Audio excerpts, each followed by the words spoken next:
regular things that build a budget. If you do nothing but doing the same things.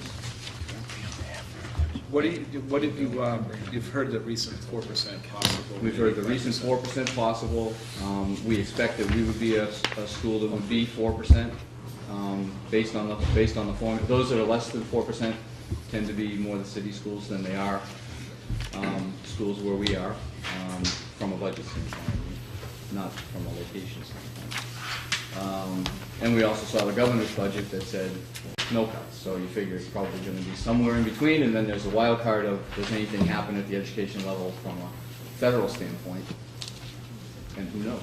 So we're here as much for, we scheduled a meeting for tomorrow, should we need a meeting tomorrow based on guidance coming out of here from you folks, but we're as interested in how you're looking at revenue going forward as we are prepared to talk about what the budget is. You know the budget process, right? We're ready to be as nimble as we need to be and ready to do whatever else anybody else does, and feel like we're in a good position to be responsive, but don't know what we're responding to yet. Okay. Very good. Cynthia, welcome. Robert, do you have any comments? Yeah. Wait for Cynthia to get settled. I mean, that's essentially our update. How's it look from a revenue standpoint? There's a revenue sheet here, which I just got. Do you want to explain this? Yes. The entire budget that you're looking at tonight is really just an illustration based on discussions that the Finance Committee and Selectmen had previously. The FY11 column that's in the middle that says with EXP wages, your level funded expense budget with what you talked about last time and putting in the expected wages, meaning contractual obligations, wage plan obligations, and if there were no contract or no wage plan expectations, I used the increases from last year because presumably that's what might be expected. Then, just to illustrate the difference between that scenario with wages, I did a 0% wages, a 1% wages, and 2% wages. And on the bottom of the sheet on page 6, you can see I put a little line that shows you the difference in those amounts. So if you funded at the full amount versus 0, 1, and 2. And then on the revenue side, the budget that you're seeing on the bottom of page 2 with the deficit balance or the unbalanced piece of 278,559 is the full with the expected wages. So then you can go from there and start, reducing that by those savings amounts to hopefully get a sense of it. But again, this is only with level funded expenses, which is what you requested from departments and what we've been looking at. So on here, the 278, that's the deficit in the brackets? Is that a deficit? Correct. If you funded a level funded budget with wages at their, contractual rates, including the schools, meaning whatever the school gave us an assessment, or not an assessment, excuse me, an appropriation amount that I was told just included mostly contractual obligations as an increase. So that's in there. That's in your projection with the 278 deficit. Now, what about non-union personnel? How does that wages fit into that? The wages are what the step system would give. So just steps? Just steps. No cost of living, no COLAs? Well, non-union, people that are on the wage plan, I did the steps. If they're non-union and they're not on a wage plan, like they're just a salaried employee with no contract, I did their increase that they got last year.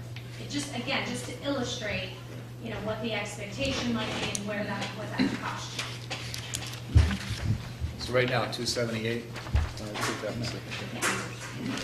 Just to put that in perspective, the 278 comes down, we can save 189,000 if we do 0 salary increases. Correct. So we're still $90,000 short if we give 0%. Right, and the estimate also takes into consideration your desire to continue to reduce your reliance on free cash. So last year we used nearly 160. This year you would be using 79. So some of that loss, most of this is really, you have your new growth in your 2.5 is about 370,000.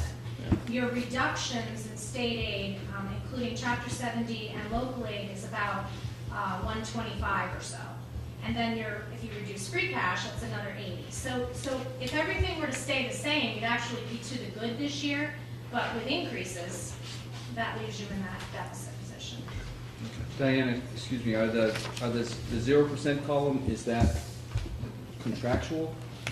It's 0% for 0% everything, regardless It's of whether level it's a funded contract? basically from Okay, last so year, it's regardless of- assuming reopening negotiations? Exactly. Okay. It's assuming everybody gets 0. Do we want to pause for a moment and talk about, I mean, we can look at the numbers, but we really want to talk about wages in a separate sense of what we'd like to see to be able to afford to give to town employees versus going this way? I mean, have we talked about wages at all? Well, we were gonna talk about them this week, I think, This week in Bond. this week, went back, Bobby came back. Because I think this needs to be taken into context. There was a department head meeting today, and there was a letter from the department heads that was signed by them. Diana, do you have a copy Yes, of I that? do. I think we need to see this from the side of the department heads. Diana, do you feel like reading this? It's perfect. Reading the letter? Yeah. We'll read the copies. So this sort of puts into perspective from the department heads in talking about the employees and what their concerns are regarding wages and such. It actually addresses wages, but it also addresses your desire to level fund budgets and just giving you some information about what they feel would be some of the issues. Just talking about the wages. So this is a letter from the department heads concerning wages, based on a meeting that was held apparently this morning, correct? Yep. So the letter under wages states, as we struggle to maintain consistent levels of service in departments with limited funds, service delivery is critical. We rely on our employees' dedication and commitment to ensure operations will continue uninterrupted. We have grave concerns that if wages are not increased in accordance with contracts and wage plan obligations, we will see a loss in productivity and a lower morale among staff. At the same time, we emphasize that we also cannot reduce staff levels. Many departments are operating with lower staff levels than were in place 10 years ago, while the community has grown in population by nearly 10%, approximately 500 residents, in the same time frame. And any staff reductions would be offset by an increase in unemployment costs, thereby reducing overall savings. Sincerely, and there are a number of signatures here. So I just wanted to put that out there as we talk about wages and how it really affects how the town will be running. With that, looking at these numbers here, is there any way we could do with expected wages and come up with a way to cover the deficit? Let me just throw that out there. Is there anywhere else we can save $278,000?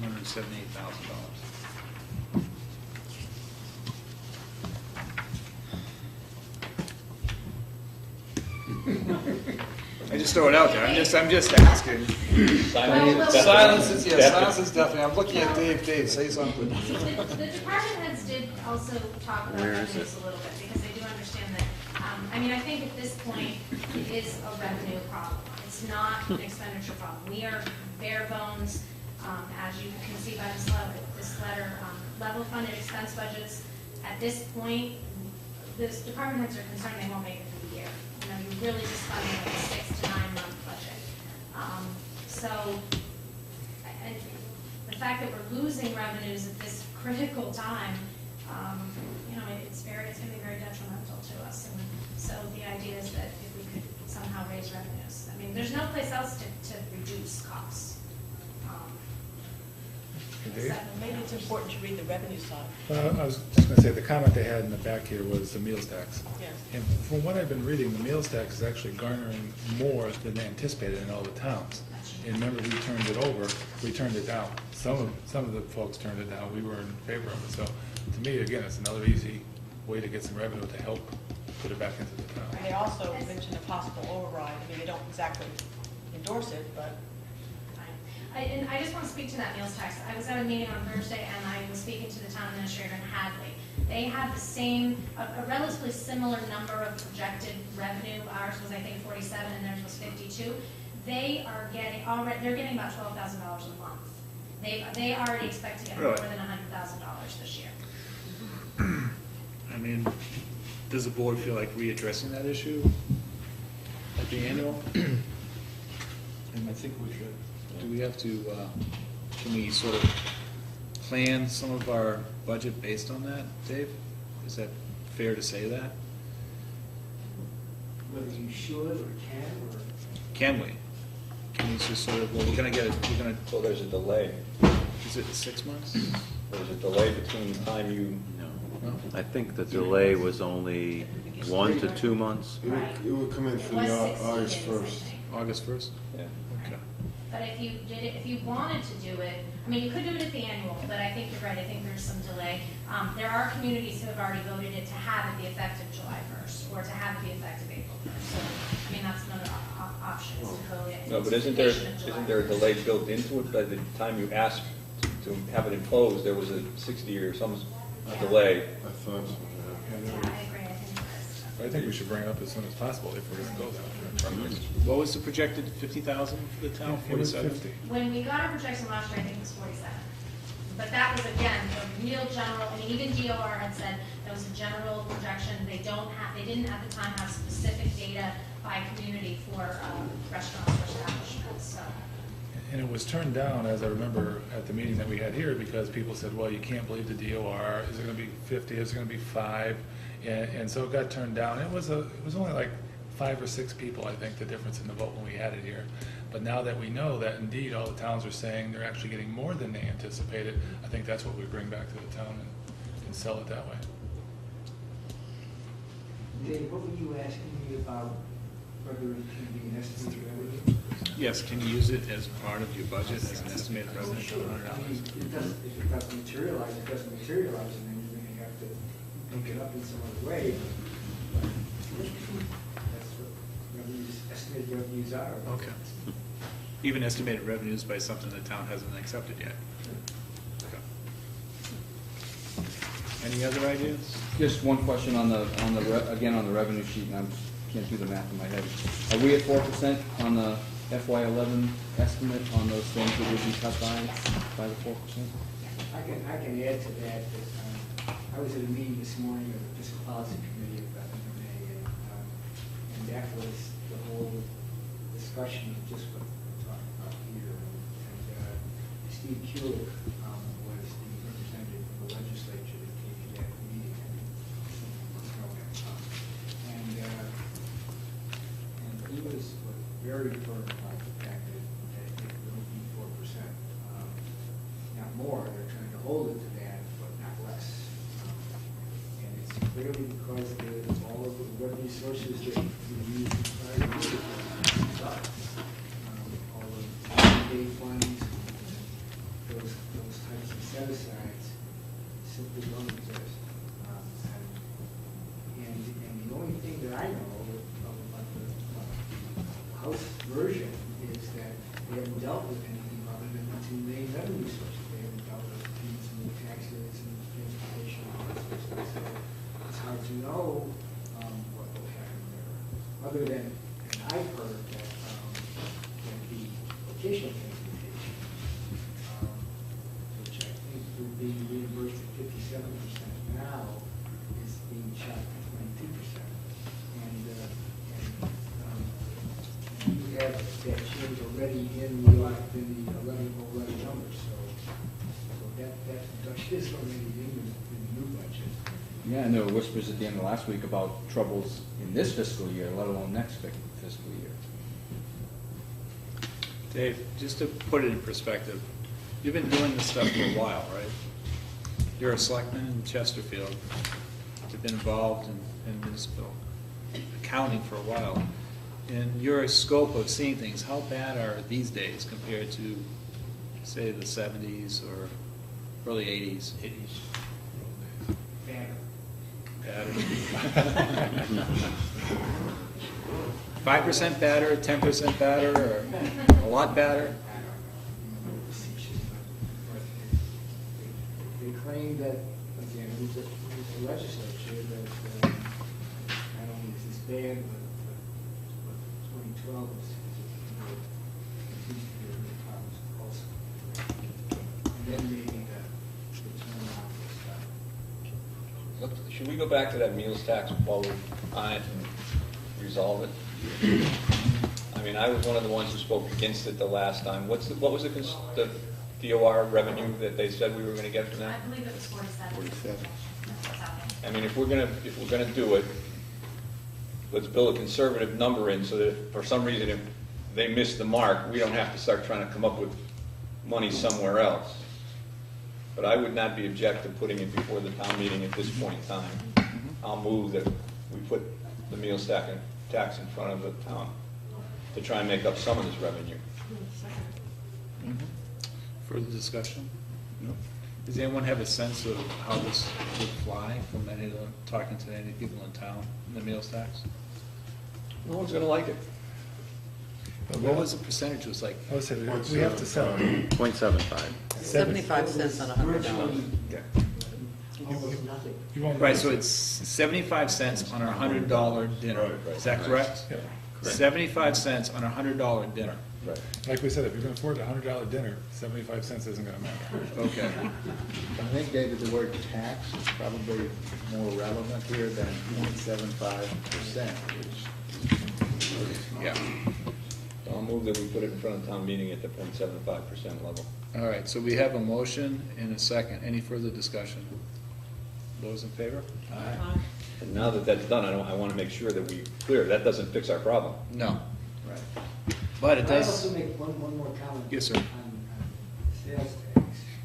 meals tax. I mean, meals tax, but still the same kind of non-tax tax, is that make sure you defeat the ballot question that's coming up in November to reduce the sales tax to 3%.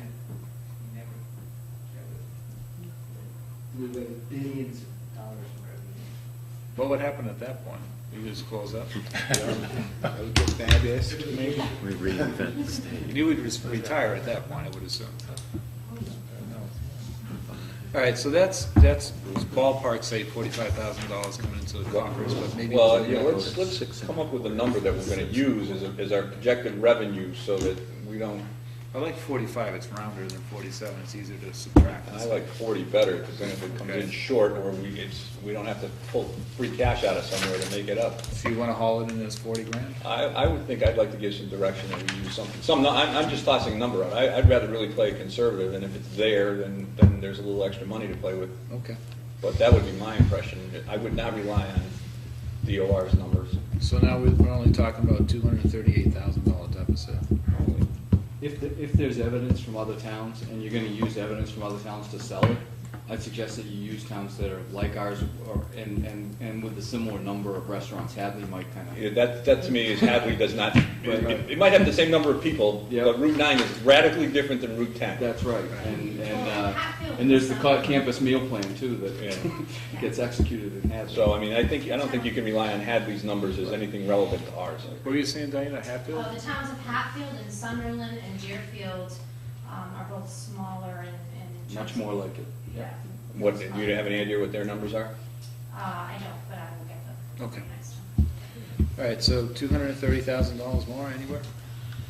One other suggestion, I mean, we were able to produce, from a school committee standpoint, we were able to produce, from a school standpoint, not the committee, we were able to produce free cash last year, and it was because at this time of year, we realized that we didn't have an out-of-district placement that we thought we would, and that we had a reduction in transportation costs. And we made the decision that that was gonna be free cash. And now's the time of year when those decisions get made. And they get made in the departments, right? So if I could suggest that now is when you start dialing for dollars, that you start looking for next year's free cash and start driving next year's free cash. And maybe if you have decisions that you can make, because something becomes obvious that wasn't expected, to make those decisions to make next year. Not that those fall on your lap, they don't. but if they do, make the right decision. What is, Cynthia, the regional bus contract, or what's the ballpark on that these days? In total, Yeah, just out of curiosity. I really don't know. I recall a number of 350-ish, Pardon? 350. For the, how much is for the region? Yeah, just for regional, I was just curious. Just, Betsy, just talking outside, or thinking outside the box. I mean, we pay out in 4 years, 3 years, $1 million on a bus contract. How many buses can you buy for that? And could you run your own bus service? And, you know, is that something really to think about at some point? Actually, it's around, it was probably coming around $560,000 for the regional, and Southampton's is. 230, 220? No, it's like 107. Right, but you include the vocation, there's 50 in that. Right, and added rotation was another 50,000. So in 2 years, over $1 million, and how many buses can you buy for $1 million? And then if you're talking part-time workers, at some point, does it become more advantageous for regional in Southampton to have their own bus service? Long run, it may be cheaper. And it's just something to throw out there as well. I don't know how the school committee Put in feels. sidewalks, Excuse me? put in sidewalks, and won't need so many buses. Sidewalks are cheaper than buses. There'll still be the expectation that their kid's gonna get bused. Yeah, I wouldn't be comfortable putting sidewalks in for the North School. These kids are too small, no, it's a safety thing. Too I'd close to rather- Route 5, too. I would rather pay the bus money and have them be safe. But, I mean, has anyone ever thought about having our own bus company at some point? I, Do you see a cost savings? I would imagine that the startup costs on that would be tremendous. But at I'm these- not saying, yes, I can honestly say I haven't thought about it. We have, actually, we just did an analysis of special ed vehicles for transportation in Chesterfield, Goshen, and New Hampshire. And the vehicle starts out at $45,000. And that's for a small, probably nine-passenger vehicle. From a bus company, you're probably talking 150,000 and up for. I bet they're like fire trucks. I guess maybe the liability and the upkeep. Right, and actually this, when I sat down and looked at driver time, the vehicle costs, maintenance, it came really close to, when we looked at what we have to pay out for this service and what we would have to pay if we own the bus, if we own the vehicle. It was probably, I don't know, $5,000 difference. And it was a vehicle we shared between Hampshire and actually Chesterfield. It's just a thought, I mean, you just have to start thinking outside the box, or we're gonna start cutting people. It's just- I think to Cindy's credit, she did an exceptional job on bidding the last contract and did it at a time when towns around us were bidding contracts, so we even got some of the purchasing power of neighbor towns built in because people were bidding based on having actually more than they actually ended up getting. We actually went out this time with Easthampton Okay. to, it was two separate contracts, but we basically did a bid document with Easthampton to try and attract, bigger bus companies and to get a better price. So along your lines of thinking, if Easthampton owned their own bus company, maybe they would be looking to be able to expand out and spread their overhead and use their vehicles more efficiently over more miles and those kinds of things, but instead, they have a contract similar to what we have, and we tied ourselves to that, and I think that's a benefit. I just remember that one of the bus companies was under, and I thought that was like an opportunity right then and there to just sort of to at least get some buses that. And what we did was go with one that was, ended up with one that was more financially stable and is a much bigger business. Dave, Yes. the bus contract is fine, but the issue that we have to resolve tonight, I think, and the reason we had everybody here is wages. We gotta decide dollars and cents on wages, Right. where we're going. I just, and this is just my opinion, is I would have to follow the lead of the department heads. And that's just my opinion. Well, that's kind of like the tail wagging the dog then, because we're supposed to be doing that. But I've also been a selectman long enough to know that we really have sort of put the departments under a lot of pressure. No doubt about that, but the problem becomes that this is the revenue and this is the expense, and somehow the two have to be brought together. And the single biggest item I assume in that budget is wages. And if you can't get a handle on wages, then we're not going to get a handle on the budget. And everybody in this room needs to know what our philosophy or what our policy is going to be as to wages. Well, I mean, if you could push it to different extremes. I mean, you could try to reopen the highway contract, teachers' contracts, and say, you know, we're going to have 0% wages this year. Well, and we've got to resolve that issue, because that's where it may have to come from, because even with the meals tax, it's not enough to cover the shortage. But like the meals tax, if you don't have the evidence of knowing what you're actually faced with, Well, we all know the dire, we're facing consequences. I mean, just your Chapter 70 number is down by $100,000-something. right. And that's probably not the last cut we're going to see. We've heard rumors that there's going to be a 4 or 5% cut now, and after the election, another 4 or 5% cut, like we saw last year. So if we're going to be financially sound, we have to make a plan for a worst case scenario so that we aren't doing more drastic things come November. And all our department heads have come and said to us, tell us now that we're not going to have the money. We'd rather build a budget now than tell us in December when the money's gone that we can't do this. I mean, I certainly don't want to pay people 0% increases, but in fact, in private sector, that's what a lot of people are getting, is zeros and less than zeros.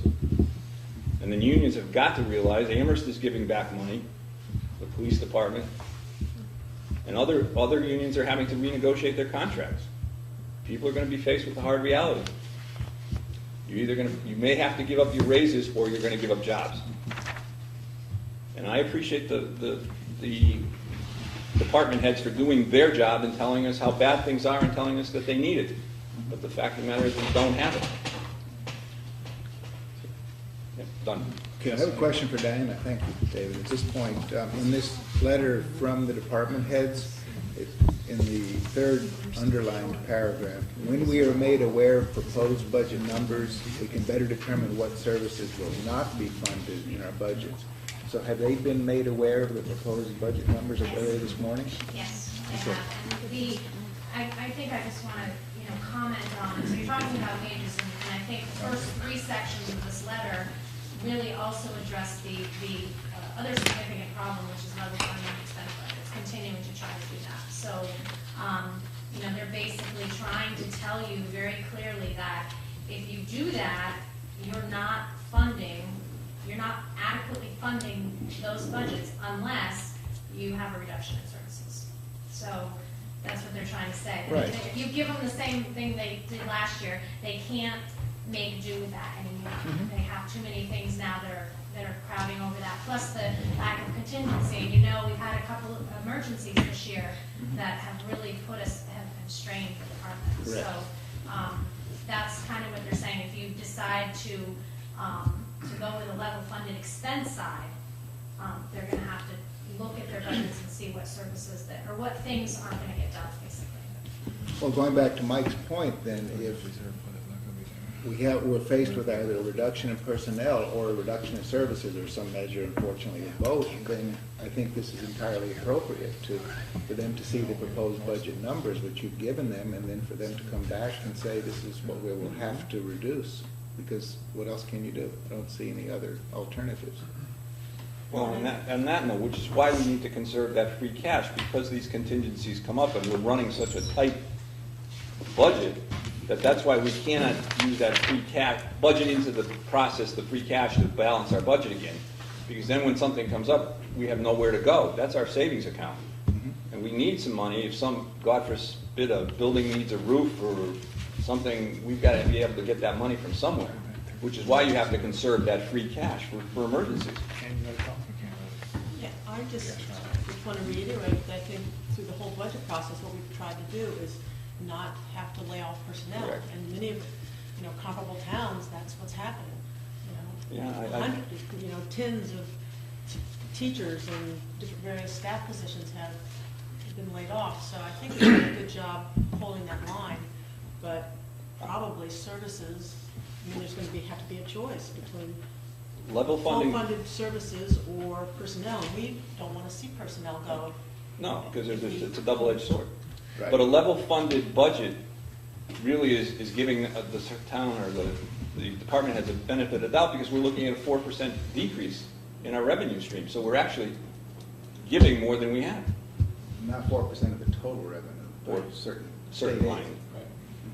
Yeah, Dave, have we thought about like furlough days or anything like that? There's a lot of places doing that. The Hampshire County Sheriff's Office just did that this past year. Bring it up, this is the time to talk about these things. I We mean, talk I- about even maybe closing the town hall an additional day. Yeah, I mean, a furlough day to me is you're gonna lose some money, but you're gonna lose 1, 2, 3 days, and then you've got your job and you got everything to go with it, So that's an easy way to put some money back.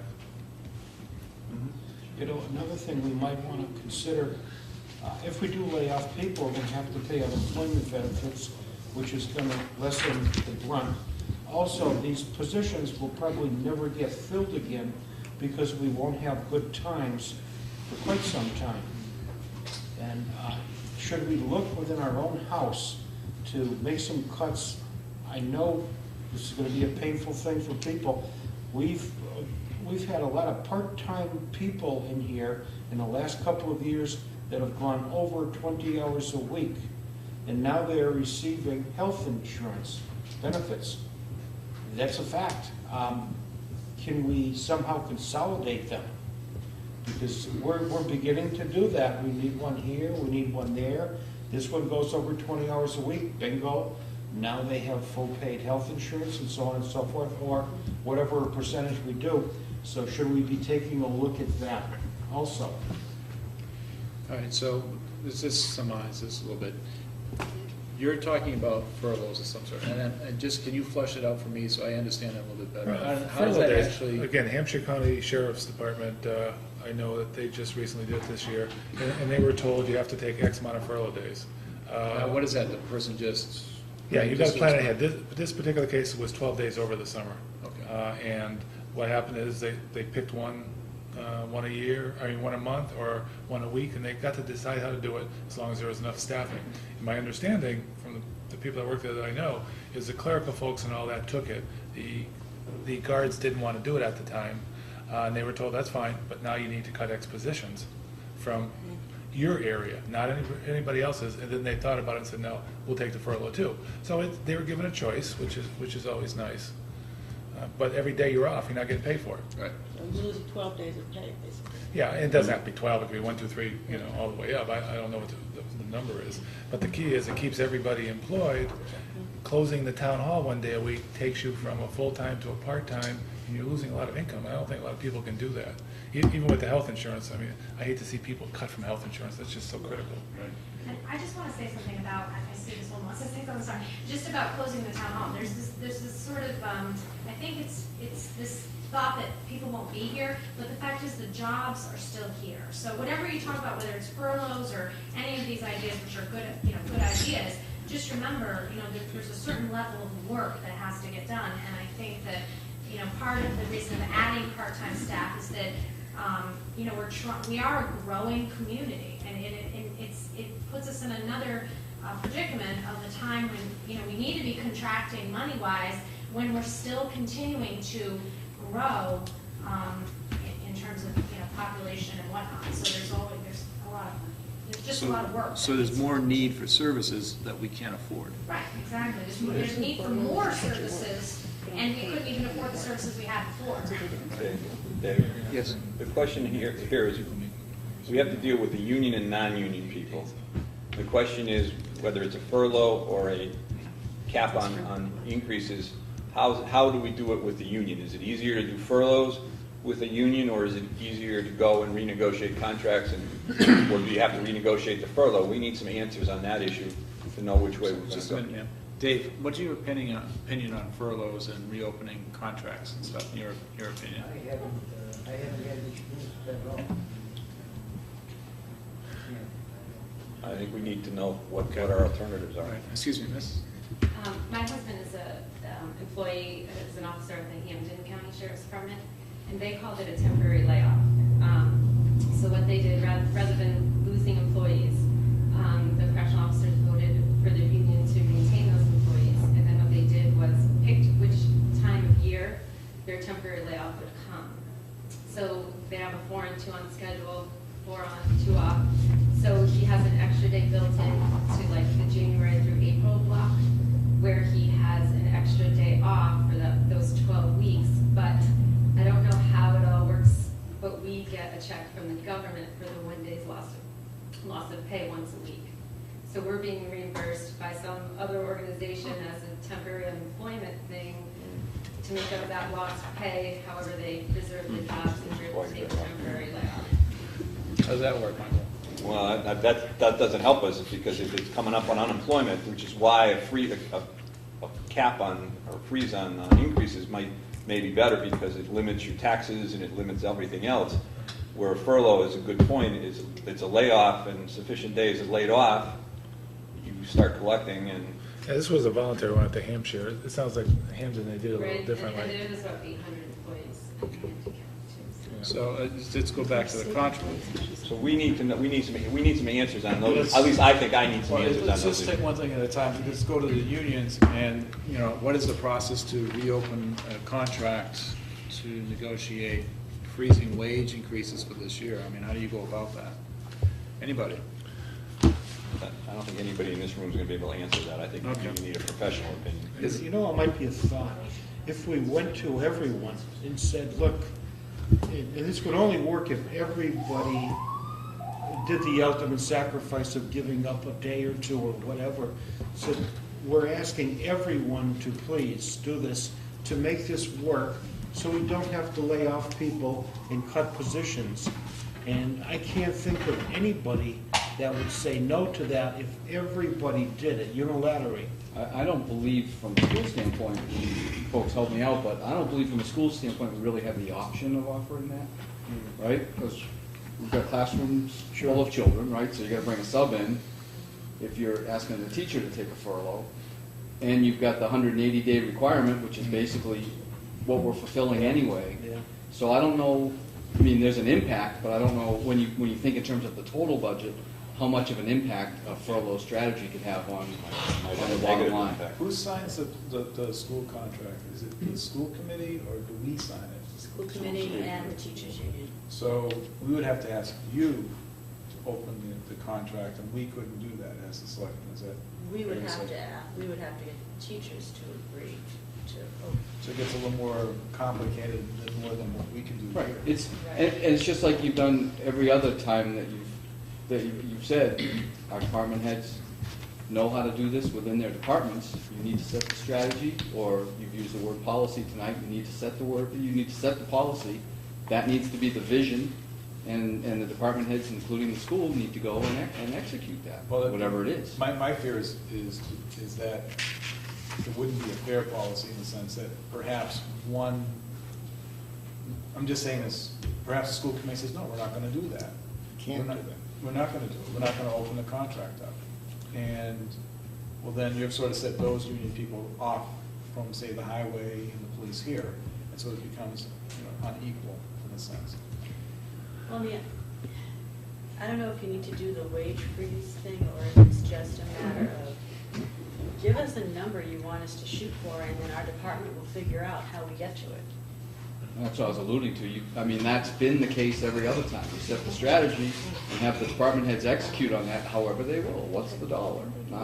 Not what's the increase, what's the dollar? I mean, I pretty much came here tonight thinking that you guys are gonna give us a number to work with, and then tomorrow night, we have a meeting, and we're gonna look at it and figure out how to make our budget work. Whether it's people, whether it's supply, whatever, we haven't looked at that part yet, but we just need a number. I guess what I'm trying to say is that we may not know the exact number per se, although the 278 does sort of stick out. What we're trying to do is to make changes to fill that void, but that's not equally. We've cut services, and we've cut departments as far as we can, and as people have been saying, level funding is actually decreasing service because of increased costs. So more than likely, we're going to have to backfill this time next year with whatever revenue free cash we can to fill departments so we can finish the year. So we're looking at wages, and we're trying to be very equitable across the board with wages. And I don't know if you have a copy of the sheet where it talks about 0%, 1%, and 2% increases. And then actually the other column being the contractual stuff, that's our obligations. And we're trying to figure out how we can do wages to make things square. Well, I guess what I'm saying is, so for us, our wage figure's like $125,000, because our increase is all contractual. So if you're telling us, to keep it the same as last, do level funded, then we can figure that out. It may not be wages in our department, though, that takes care of that. See what I'm saying? How one department does it doesn't necessarily mean that other departments have to do it the same way. I think our budgets are unique, and we have to look at it in some ways that way. Oh, go ahead. So what then happens, though, is that if we're trying to put a townwide policy in place, and you use a unilateral approach, then we run right headlong into a brick wall. Which is exactly why you don't start with opening up contract discussions. You start with the policy that says, here's what we're all going to execute against. And then at least everybody knows what the ground rules are, and they're all executing against those ground rules. Right. So if we generate free cash, here's what's happening with it. We're going to X percent of this, that, and the other thing per year, and this is what we're executing against. And then the departments get to determine how it is that they participate in whatever that policy is. And contracts they're not one-year things. No. Right? So if you reopen it, you gotta have complete thoughts. Right, it's not an easy thing to do. It's just, my original question is, how do you do that? Because I've never done that. I've done a couple of contracts and learned how to do contracts, but I don't know how to reopen one. I mean, I know finance, a couple of years ago, we suggested putting some policy kinds of things in place and disciplines around what you do with free cash when you realize it and how you start building savings and those kinds of things. It seems to me that this year you need to find a way to keep enough air in the tank to get through the year and then say we're going to commit to what those policy things are and execute that next time around. The 90 days before your budget ends. It's not the right time. Right. But one of the things we did say is we wanted level funding. Yep. So you've done that, I would assume, Yep. level funding across. Yep. So, so in a sense, that's decreased services that you're going to provide, because I'm sure 3.2%. right, population's gone up a little bit, student enrollment has gone up a little bit. The building has, the costs have gone up. Costs have gone up. Yeah, there is stability in the enrollment. What school of choice and doing that has done for us has allowed us to have stability, so that we're not fluctuating up and down on teachers needed or class sizes, and having third grade being 18 kids per class and fifth grade being 25 kids per class. We haven't had to do that, which is fortunate. So, from our standpoint, I don't know how to generate a number to tell you. David, can I go over that for a second? Yes, ma'am. Looking at the budget numbers that Diane gave us, and if I'm understanding this right, the FY 2011 with 0% increases would be $4,740,000 for the local schools. What was? No, it would be level funded, because basically, as I think Kim mentioned, and she had told me the same thing, that the increase of 125, which is in your FY11 with expected wages column, Yeah. is all contractual obligations. So But I'm if saying- you remove those level funded the wages, then in Right, zero that's what- column, that's level funded. So that's, in fact, that $4,740,000 is basically last year's number, level funded. It's off by 9,000. Oh, you're talking about the total? Yes. 4,731. Yeah, So if we, hypothetically, if we said to school committee, your number that you're looking for is $4,740,000, build a budget and come back to us, that's what you're asking. Is that right, Kim? Yes. Yeah, that doesn't, anyway, I just want to clarify, that does include the increases for vocational school tuition, which are, I kept that increase consistent across that, those scenarios, because that is actually the number that we've been told is going to be for the tuition. Right, but I'm saying this is a realistic, level-funded, zero increase budget. Is that $4,740,000, and the same with the regional, $3 million. Our assessment, $3,807,000. Those are realistic zero funding, zero increase budgets. No, in the zero, right, not in the regional. All right, The regional column, I did not do a 0, 1, and 2, because I don't know what their, I didn't break their wages out. Okay, so let's focusing then on the local school. The number that level funds them from this year with no increase in salaries is $4,740,000. Correct. And I'm having trouble that, along with Jess, I think was what Jess was saying, is that if we say to other departments, 0% increases, and you guys take this number back and build a budget that puts your increases in and somehow still manages to effectuate a budget, we run into a problem with all our other departments. Right. I think if it's going to be an across-the-board zero, it's got to be a zero for everybody. If the strategy is at the town level, we're reopening contracts, and here's what we're doing in all of them, then, and there's contingencies, if it works here, then it works there, right? We came here ready to, as flexible as we can be. Right. And ready to do what's going to be done. Because as with every contract, the last contract you negotiated sets the baseline for the next contract you're going to negotiate. Yep. So we're presently negotiating with the police based on a highway contract we did 2 years ago. Sure. And, in this time, they'd be perfectly satisfied if we negotiated that contract with them. Sure. But, so if we give you a number and you send you back to build your budget, and you don't freeze wages, and we say to all the other employees in town, we're freezing your wages, they come to us and say, well, they didn't freeze their wages. Okay, but if we can build our budget to meet the obligation you want us to meet without freezing the wages, I know your point from that side of the table, but from our side of the table, negotiating with other unions and saying, they've got enough, and they're going to say to us, there's enough money in their budget, a $4 million contract, they can find places to build in these things. We go to the highway or the police where the budget might be substantially smaller, there's less room for them to move numbers around. My point earlier was, if your tactic and strategy is to reopen contracts, then it has to be complete thoughts, thunk out, and applied across everywhere, and that's the only way you can sell the reopening of a Right, contract. and when we look at, when I asked Dave, how bad is it? Because I wanted to get a trend, and he's saying. He said bad. Yeah, Bad. And the trend is that maybe the 12 budget's gonna be worse. I'm sorry, Mom. My mother's a teacher, I'm sorry, Mother. But what I'm saying is that, do we have to really get our hands bloody with opening contracts? Because next year's gonna be not much better. And do we really, really have to look at that? We wanna save jobs. And that's the bottom line. And I tell this over and over when my dad lost his job, and I don't forget that. And I don't wanna lay anybody off. And we may have to actually get our hands bloody and reopen the contracts, because this year's bad, and next year it could be worse.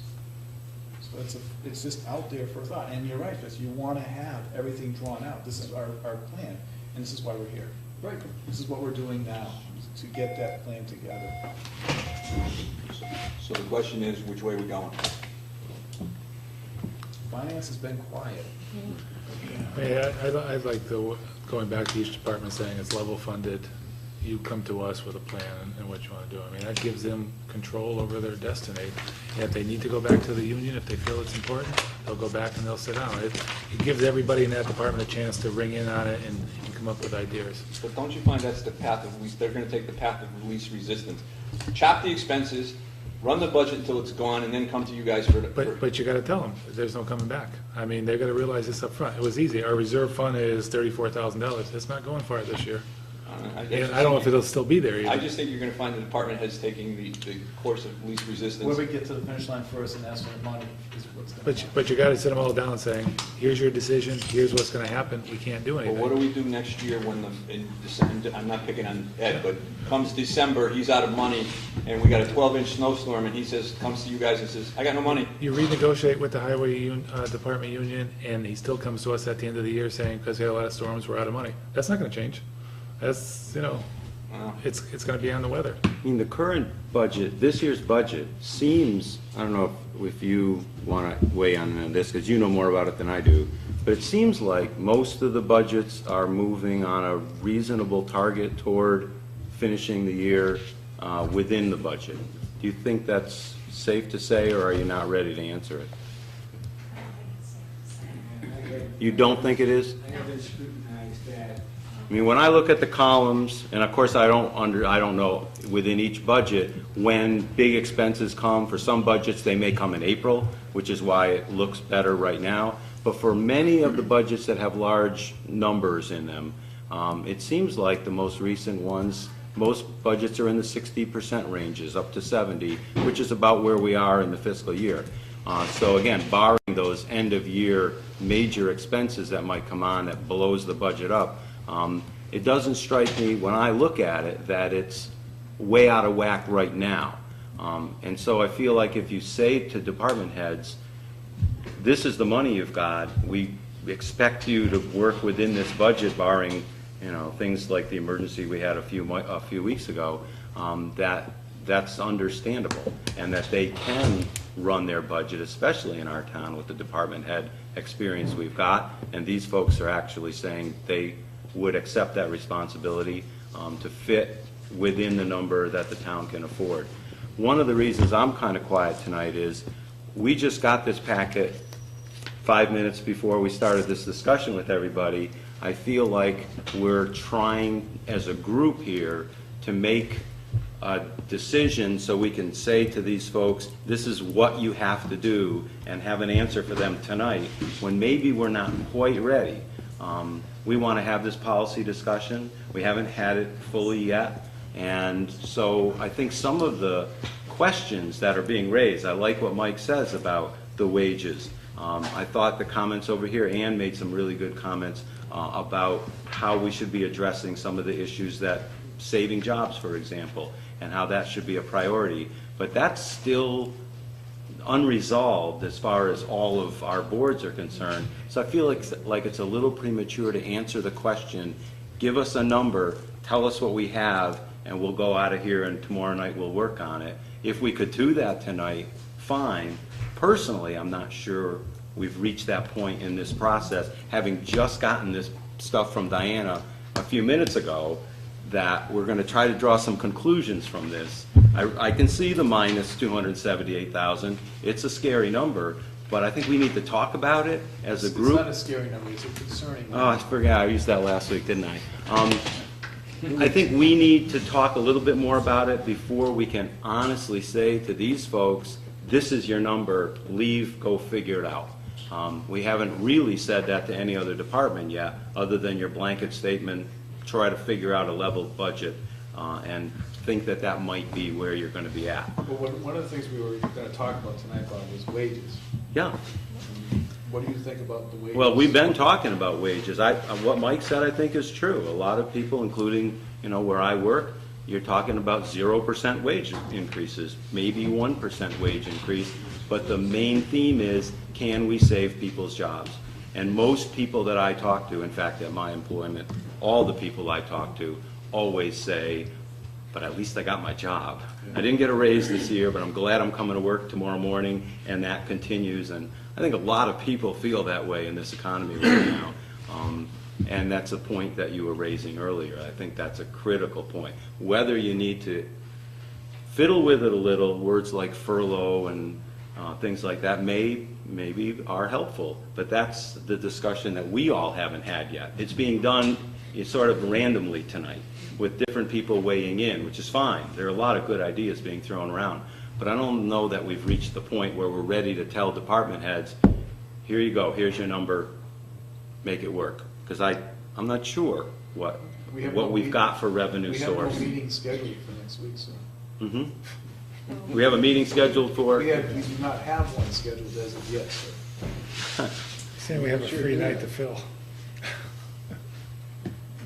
Speaking for the Finance Committee, I think it'd be great if we could have a week without all the other departments and things, just to talk about all the stuff that we have right now and what are some of our ideas, so that we're not trying to react to what he says and react to what she says, but rather come in with a sort of a finance committee idea about this budget. What do you think about the idea? And then have that discussion. We haven't had that chance yet. We've only had this for as long as they've had it.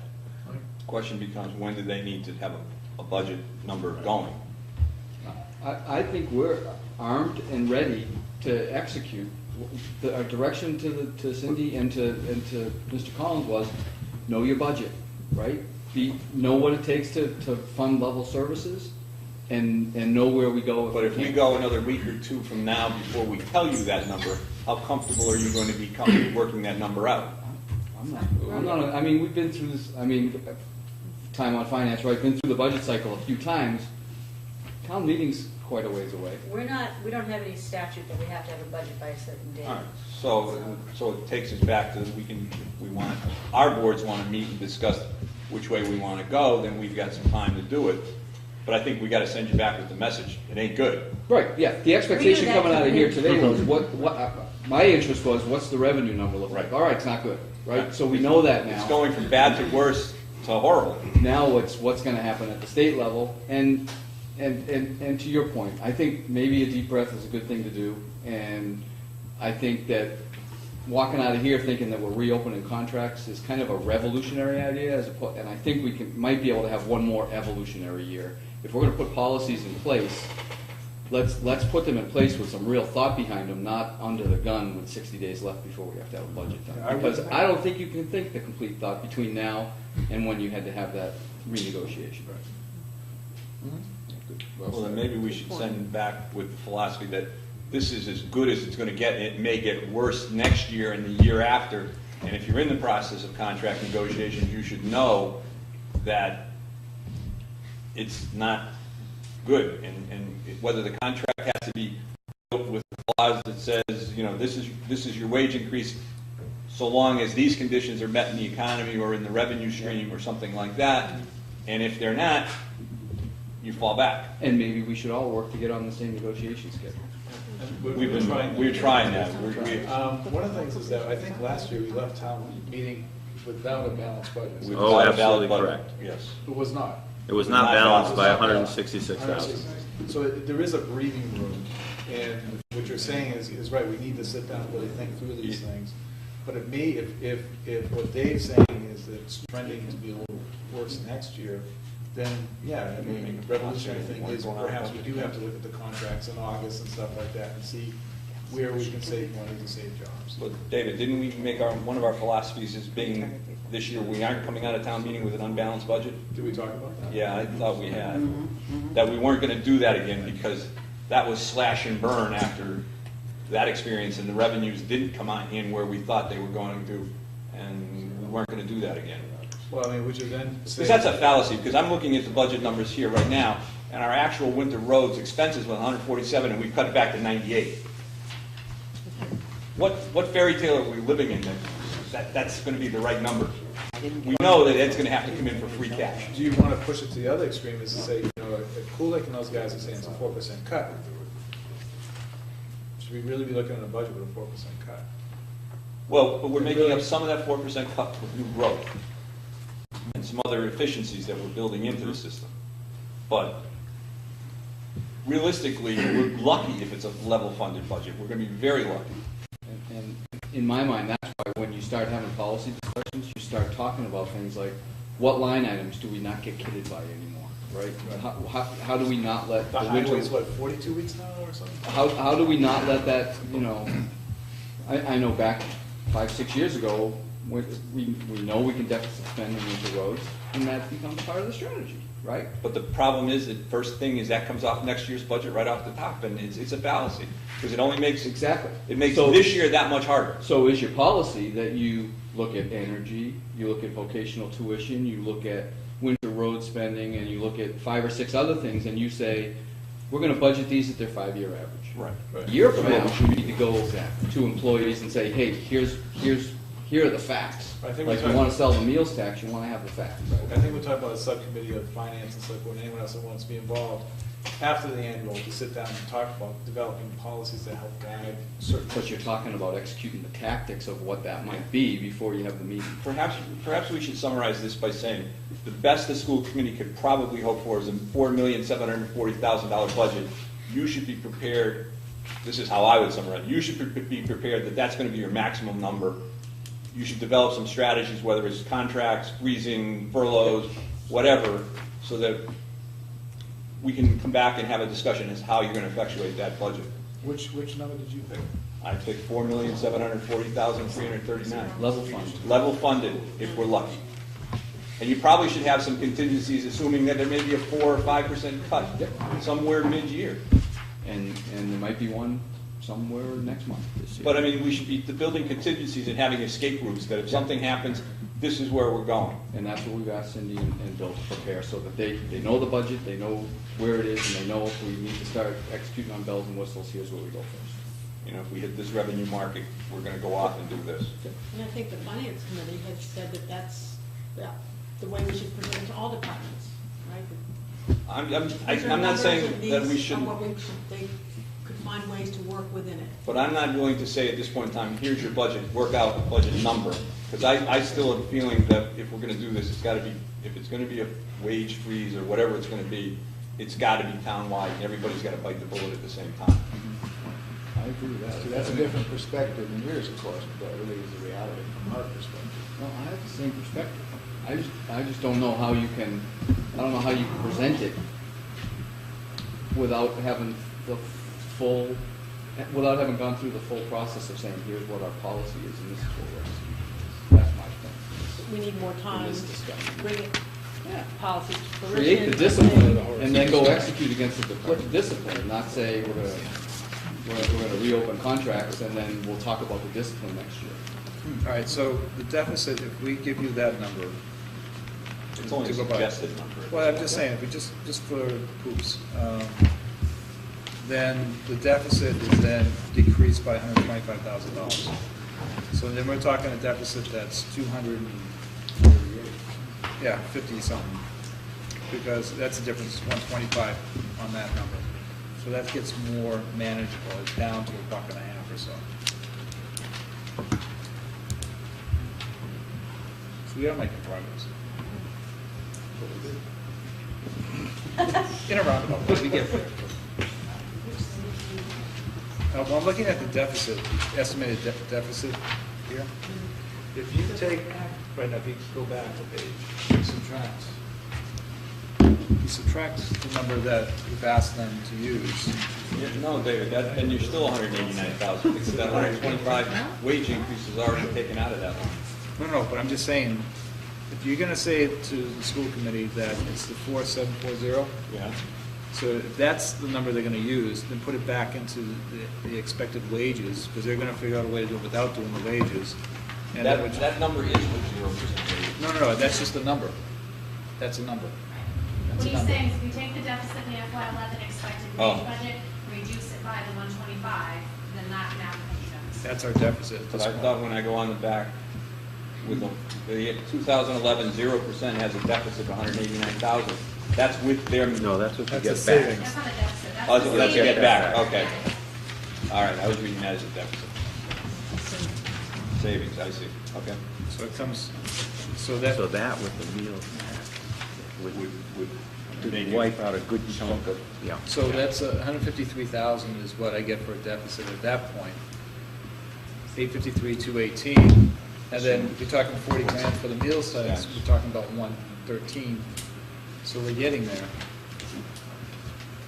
Yeah, our meals tax wouldn't be full year though, so our meals tax under best case scenario, we could probably count on 6 months. We So- should find out what the timing delay is, and if you might be able to have it be effective July 1st, but I'm not sure. I'm not sure. Okay. I bet by August we could. And the deficit last year was 160 coming out of? When we went out of town meeting last year, we were 166,000 over budget, over revenues. Okay, last year. That came down to about 133 by the time we went to the special town meeting to balance that budget, because some other revenues had come online, we learned more from the state, et cetera. Because when we had our annual town meeting, we knew very little even from the state legislature. I mean, we were making a budget without the final numbers. And that's without looking at the 4% cut we're talking about. Well, Diana built something. This has the 4% cut in it. Does this have the 4%? The revenues I'm sorry, I have been apologize. reduced by 4%. All right, I Yeah, apologize. they're in here. Apologize.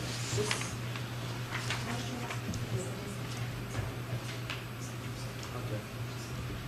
So then we're looking actually a little bit better than, Well, we're looking at maybe coming pretty close to zero, which is where we want a level funded budget, or not a level funded Balance. balance budget. Thank you. Goodness. It's been so long since I heard the word, I couldn't remember it. all right. And could we, with level funding, you're down 3.2%, is that what you said for that figure? If you level Level fund. services level is a services, 3.2% increase.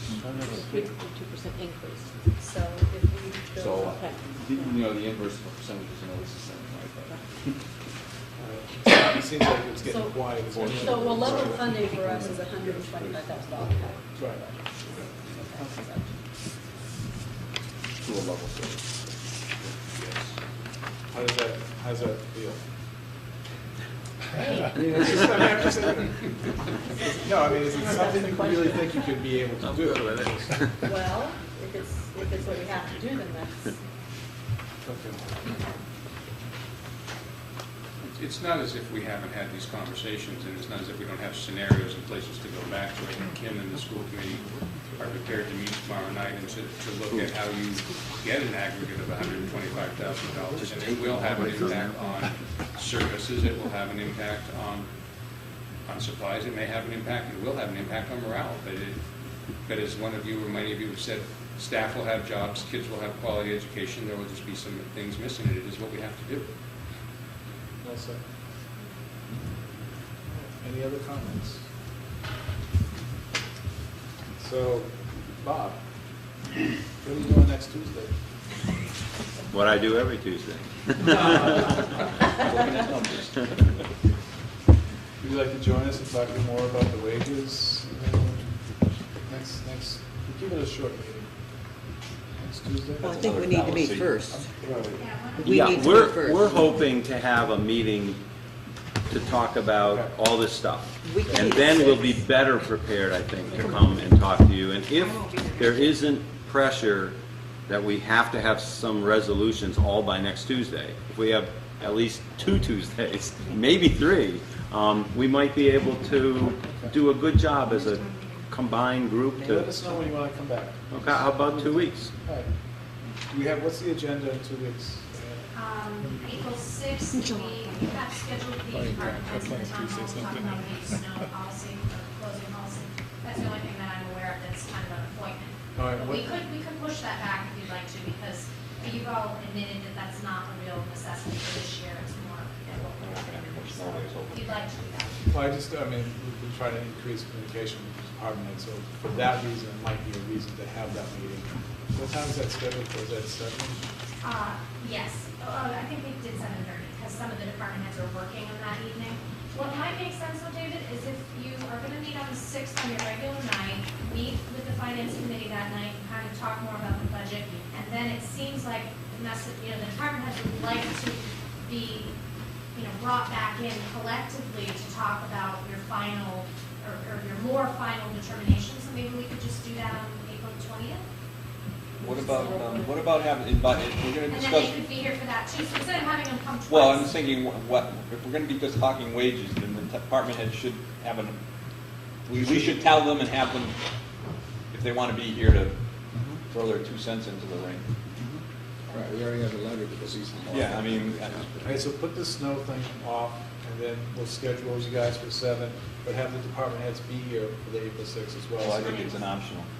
I think if they want to come, I don't think they Well, I mean, it's an They option. want to be involved, I think, in a discussion. I mean, they want to come and hear your discussion too, but I think what they're They need to hoping be is heard. that Yeah, they're hoping that you'll engage them in a discussion. Okay. But I think it makes sense to do that more toward your resolution as opposed to kind of open-ended, but that's up to you. So would you suggest really having the department heads come back on the 20th? Well, it sounds like you guys want to have a chance to talk about it, and then don't you want to have a chance to talk amongst yourselves? Is a half an hour going to be sufficient before you have department heads coming in and maybe getting into the conversation? Well, I mean, I don't think it's going to come to a free-for-all, but I think it would be, they need to hear the process. Sure. No, Instead I'm of saying just they all of a can sudden, come. this is what we came up with, I think, if the department heads are here, they can hear the process and have a better understanding how we got to a point versus this is our edict and this is what we're going to do. So just having them come at 7 would be okay. Okay, but I guess my question is, are they supposed to be coming to participate or coming to listen on the 6th?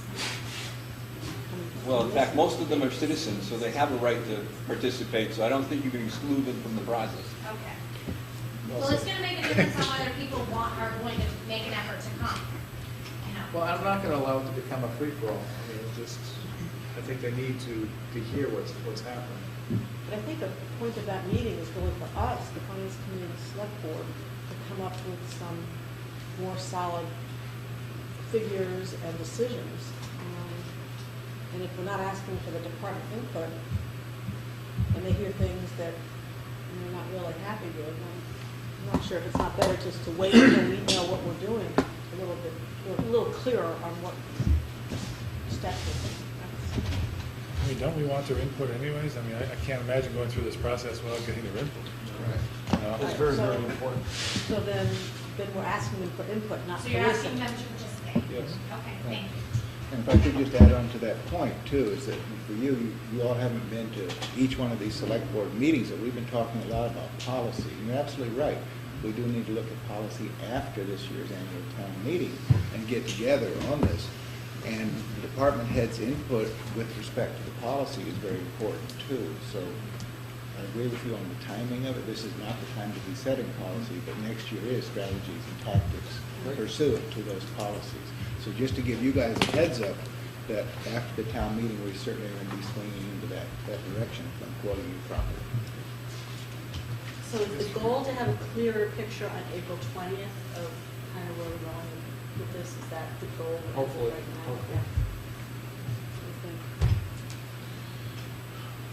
Any other comments, questions? Cynthia, anything? You praying? I'm afraid someone, don't we have a philanthropist in town who would like to fund the school? Well, I do appreciate the school committee coming out. Thanks very Thank you much. for your Thank time. you. Thanks for coming out. Dave, thank you always for your time. So, I have more information next time around. all right, thank you, sir. Bob, you guys have any other comments?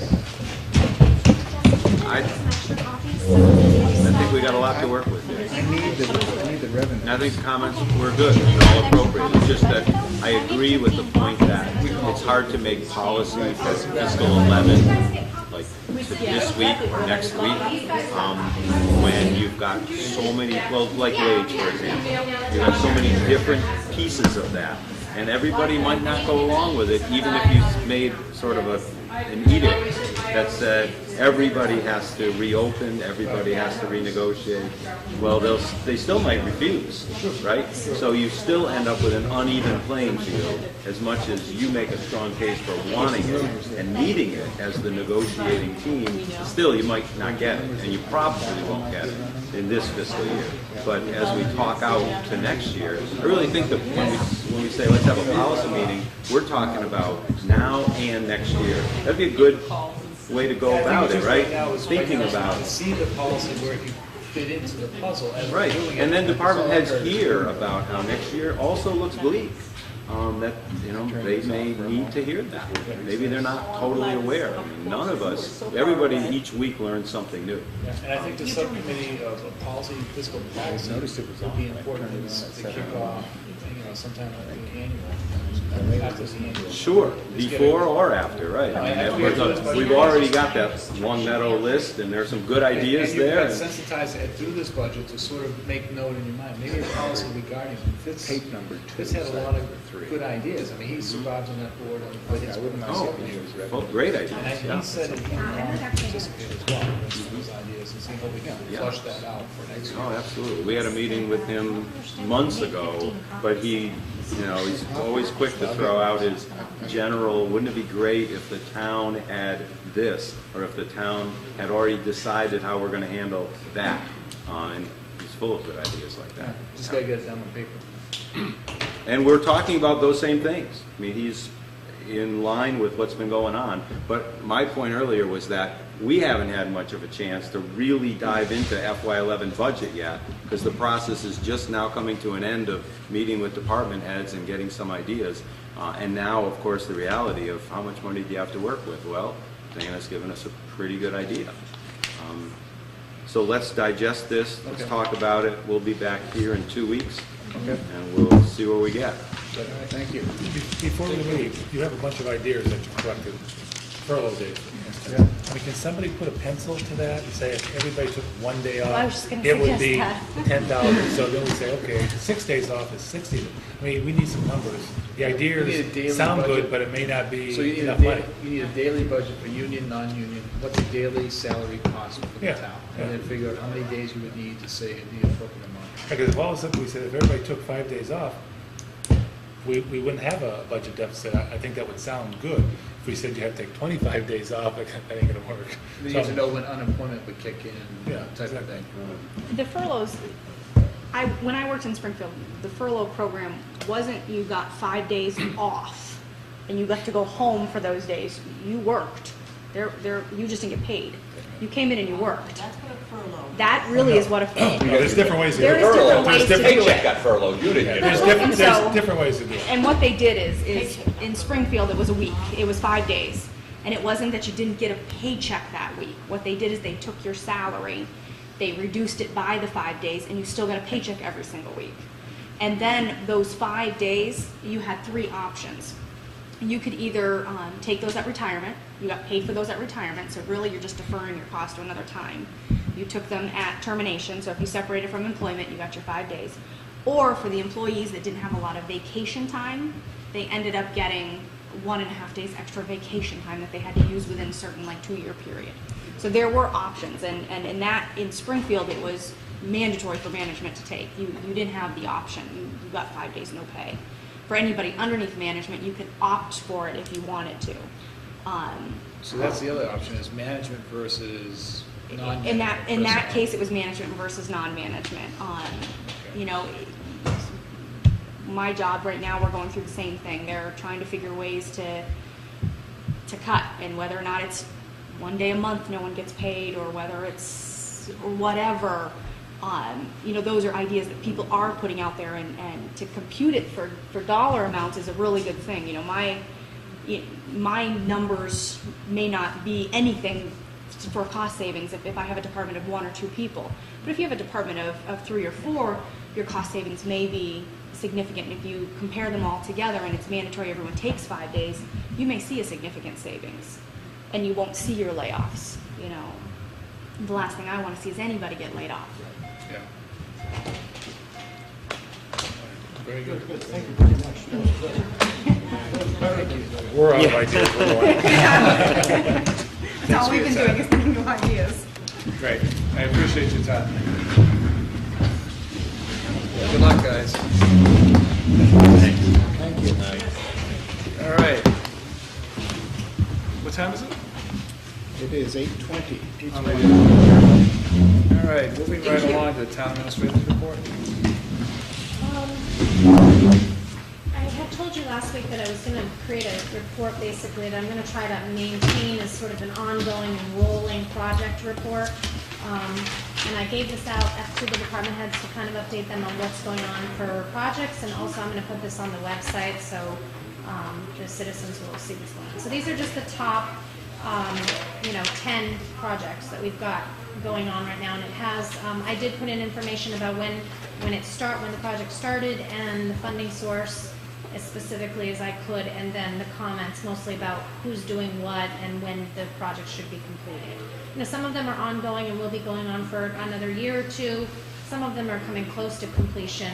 And then what I'm hoping to do is take this and have, kind of give stars, or just basically say, okay, now, as we are getting near the end of our community housing needs assessment, we should schedule a meeting with the Housing Authority.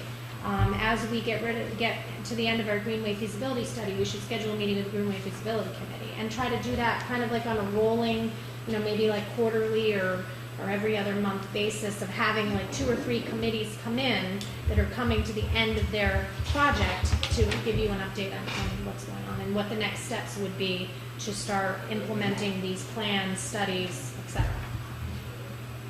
So, because this is kind of the first time that, you can see some of the original projects that we started a couple years ago being Larrabee, with master planning, town hall feasibility. Some of these are just now really starting to kind of go up to the next level now in terms of the studies and planning is complete and it's ready for some kind of implementation. The other thing that I think is helpful about this, and I'm hoping we can parlay it into, is that when I show this to department heads, they get, some of them, or many of them get nervous about the ongoing operation maintenance costs of some of these things. And I'm not just talking about the actual, land or trails or whatnot. I'm talking about also, police coverage, fire. Talking about like the Greenway and stuff like that. Just all of the components of the things that we're not, we're so excited to do these projects. They're great projects. They're great initiatives, but in a time when we can't even carry out the services we have in place financially, to be adding, more services, more components, more land, it's very nerve-wracking for the department heads. So I think that's the other thing that we're going to hopefully start using the department head meetings to talk more about what these kinds of things will cost in the future going forward. So we had a very productive department head meeting this morning. I think really good. I think we're going to meet again next Tuesday to keep discussions going about the budget and about these types of things. Okay, very good. This looks great. Right? Just ask for one little clarification. PEG. PEG. It's Public Educational Government. Can you sometimes just write that out and then put PEG for those of us that... Yes. I'm glad you mentioned that because I do want to mention something about the cable. The cable, I did an alphabetical by project name, but as you can see, the only real thing on this list right now that you guys are managing, but you don't know it yet, which you're going to do very shortly, is the cable license renewal. We have a cable committee that worked on it a couple of years ago. They did a great job. They brought it to a point where we started talking to the cable company. At the time, they had a change of staff. It took several months to fill. And to be honest, it's something that's taken me really quite a while to get an understanding of the contract, what we can negotiate and what we can't, and what kind of programming or future PEG initiatives we want to have, which we can then ask for money in this license agreement, among other things. There's also a whole list of other issues that residents and citizens have brought forth about charter service that we are hoping to address in this contract. So I have the draft contract with comments from myself in terms of some of the things I think you should consider when negotiating, and town council has looked at it. And we have scheduled a public hearing on this for April 20th. So next week, I'm hoping, well, you're not meeting next week, but I'm going to give you kind of this packet, which includes a draft business plan for PEG going forward into the next license agreement and that draft license renewal. And then hopefully you'll have a little time to review it before the 20th, which is a public hearing for folks to come and talk to charter representatives and to you about issues. And I'll give you kind of a list of what those issues are. We did a survey. And then after that, you'll need to start meeting and talking about your negotiation, which hopefully, I'm hoping will be done by the end of June. Very good. Okay. All right. You go ahead. So we're not meeting next week. We're going to meet the week after that. Any old business? Actually, Mr. Bischoff's here, and I was hoping that you could take a minute to talk to him about the Gorell property that because we had asked about recreational needs, and he's on the recreational needs committee. Come on up, Okay, sir. you know, I sat through this meeting and I feel some sympathy for you guys. You guys have some tough work, and all the department heads and stuff. I just wanted to put that out there. Thank you. Thank you for your sympathy. So what do you think of any answers for the budget problems, though? None. Chicken. None. You know what, though? I loved your idea of thinking outside the box. I don't think it's been done enough. You know, you threw out the bus. There's got to be other ideas out there, and there has to be something. Perhaps put it on the website and ask people for different ideas of what they think they might be able to do. I've never seen anything like that on a website. It might be interesting. It might be interesting to hear what people have to say as far as making cuts, and if you have to make cuts, and thinking outside the box. There has to be different ways. I don't know what they are, but maybe if you open it up for discussion, other people have different ideas. There's a lot of people in town that have jobs working in a lot of different atmospheres, and I'm sure that they've all had to address this issue. Thank you. Appreciate it. That's a good idea. Going outside of the box, if I may, just a minute. We're talking about cutting this, cutting that, how to save money, this and that. Yeah, I think if we could go on the website and ask people what they think we can do to save money. Every day I go by the dump. Every day when I drive to work to hit Middle Road where I work, there's a light that's been on by the bridge 24/7, 365 days a year. That damn thing is always, always, always on. You know, why is that on? Whose responsibility is that to put a photo cell in that? Is it Northeast Utilities? We're sure as hell paying for it. Right, we're paying them for it. And just a little thing like that could maybe save us $30 a year. And then times 100 of those or whatever, there we go. You know, we're on our way with just a little thing like that. Every morning I go by and I say, that light's on again. Doug, if you give me the information about the address or location of that, The poll number the would poll be best. number would Yep. be best. Good. I can go online to WMECO, and we've done this several times for residents that have called about similar complaints, and they usually will send somebody out that day to correct the Oh, problem. that's great. So- Thank you very much. So let me Okay. know. Good. So how's the light on Gorell's land? You know, I just heard about it today, which is why I came. I wanted to see if it's going to be open up for discussion tonight. I didn't come prepared for anything because I hadn't heard about it. But I have to. I'm trying to. I don't want to speak on behalf of any of the committees because we haven't talked about it. I can only speak on it as the athletic part of it because, of course, I'm involved in it. The LaBrie Field is only going to replace what we already have. It's not going to add anything at all. There just isn't enough there. You know, we're adding some soccer fields, we're adding a baseball diamond. We had all that before and lost it. So we've been trying to make do, and actually the fields we have are smaller so we can fit more in Tacoma Park, things like that. But that area is only going to replace. If there's any growth in town at all, you will find yourself at a shortage again. And it sounds like the town is growing. It's another beautiful piece of property. There probably isn't another section of land in town that is as nice as that piece of property is. So, you know, would I say that you need it? It'd be nice to have. I wouldn't want to pass it up, that's for sure. If the opportunity was there, and if the funding was there, of course. What do you think about having a necklace of parks versus all the parks centrally located? When we did some of the surveys, most people wanted to have a group of fields together so that all the ages are together. If you have kids that are different ages and you're driving from one area of town to another and you're trying to watch all the games going on and trying to watch the siblings and things like that, it becomes very complicated. So most people wanted us to try and keep things more compact so that they would have all their kids in one area at the same time. Okay. That was very important, actually. Okay. When do you guys meet again? I don't know. There's nothing immediate, but we can certainly meet again. And Maybe you should do that and sort of discuss among yourselves the property. I know it's been brought up with community preservation, and I think it's on their agenda coming up, or Virginia's thinking about bringing it on the agenda to have the land assessed. So that would be the first step.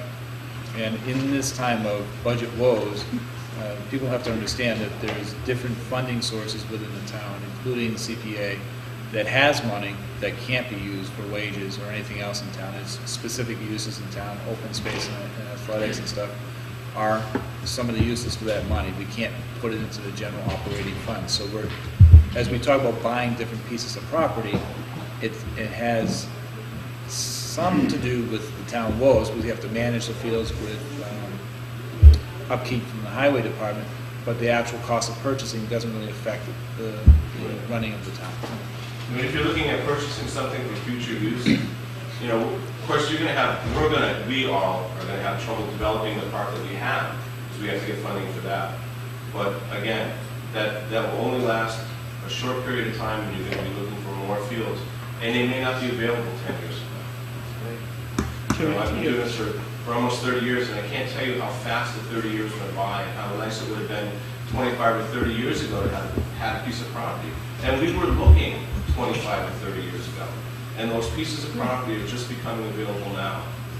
But to me, this Gorell property is very, very important that we buy now while it's hot to buy and while we have the opportunity, even if it meant not developing LaBrie Field for several years to get that property. Because once you've got it, then we can develop it. Once you lose it, it's gone forever. I have to agree. I don't know about the development of LaBrie Field. I don't know whether those are separate grants. I don't know whether the development grant is going to go along with the purchasing grant. I just don't know enough about those things, and I don't want to speak on it. But yeah, I mean, you know, again, I can truly say that, you know, years ago we were looking for land and there was just nothing available. We were looking at where the high tension wires are. I can't remember the name of the street. County Road. County Road. Talking about Bear Cut Hollow is going into. Yeah, I mean, all that stuff, that was 25, 30 years ago, and that didn't work out then. So in your opinion, those pieces of property don't come along that often. in your view, it's a good piece of land? Oh, it's a pristine piece of property. It's flat. You know, we're looking at developing the LaBrie Field, and we've already, you know, we had the money to hire a company to come in, and they're saying that that piece of property is the development cost, because it's so flat and because the drainage is so good. The development costs are not going to be anywhere near, you know, what they could be with a less perfect piece of property. There's no trees to remove. There's no. You're talking about LaBrie Field. The LaBrie Field. Right. The amount of loam that's on here, you're actually going to have to take loam off. There's so much of it to get some of the fields, things like that. As opposed to going in and having to dig up rocks and cut down trees and pull stumps and excavate and things like that. So when you look at what you have, even the cost of building parts and stuff comes way down. But you're also saying that the property next to it, the Gorell property, is also a good... It's actually better than the other one. It's higher. I think there's less water. Again, you know, that's just the view of talking to people. It's certainly as good, if not better. Thank you very much for coming in. Really appreciate it. Thank you, Jim. I just want to mention too that I had gotten an email from a resident who had contacted me about the master planning process, but who I believe she said she worked for the American. It's some kind of maybe it's farmland trust or something. And what she offered to do was bring in materials about those community costs. Like she was part of a study that evaluated what I think Jess has mentioned several times, the costs of development versus open space preservation, and the fact that you know, as you said many times, that the value that the dollar, you know, raised in taxes, we actually expend more in services. So she's going to bring some materials. I think she's going to bring them tomorrow morning. So I will reproduce them and give them to you next week too. I think that will be helpful to have when you have future discussions about acquiring property. Well, can we ask the recreation league to have a meeting and to come up with a recommendation for us? But I think we'd like to hear from your board to take some action to Just Swanson chairs that board, and I'll talk to him, and I'm sure they will email him. so we can move it forward. Because it's just occurred to me as we've been talking here tonight, it's better to buy it now while markets are the way they are, as opposed to waiting a couple of years until prices are higher and there's a stronger demand. That would be a prime real estate development parcel, and the demands will, when the market turns around, the demands for that parcel will be. Yeah, I don't think it'll be untouchable at that point. At that point, we wouldn't be able to. We're talking about a very, very nice piece of property. Right. So this may be the time to strike if we're going to do it. Okay, at this time, I'd like to make a motion that we request the community preservation to fund an appraisal on how much this property is worth. I just wonder if we should wait for a recommendation from the committee before we do that. I'm just asking. Don't bias it up. I'd rather hear from you, because that's appropriate thing, because we That's want true. You come to first. hear what your opinion is. Because we don't want to make it. Can you get in touch with Mr. Swanson and set a meeting? And You're not meeting for 2 weeks though, right? Yeah. Well, the CPA is meeting again on April 7th, so if it'd be possible, maybe, you guys are meeting on the second Monday of the month, maybe we could schedule something for the 5th, April 5th, the first Monday, and maybe just put together a meeting, and Okay. I'll talk to Jeff. You can I'll talk to email Jeff. the I'm going to committee, call too. him when I get home actually Okay. and let him know. Again, none of us knew that this was available. so- Do we have a set of the letters from the borough? You have copies of the office? I don't have. I may it have with me, mine but- here, and then you could take that. Maybe some years ago. But I'm Well, I can also give it to them before their meeting if they need them. something to take. We've got some in the office, I know we do. Yeah, something for you to take with you, because he gave us a plot plan and he gave us. He gave us a letter and a map. And a map. But I can give that to you, Jim, before the meeting. Okay. I may come to that meeting, we'll see. I mean, I have been going. But I'll That's definitely. fine. We'll, I'll call Jeff, we'll set up a meeting, and I'm sure that I'm sure everybody will be excited. Again, we actually were thinking, when we were looking at putting a park in, we actually put the road, parallel, whereas if that land ever became available, the road would be going down the middle of it, things like that. So things were already thought out, hoping that that piece would become available. I don't think anybody envisioned it this soon. And I think it's 30 acres, right? 40, I thought, was it?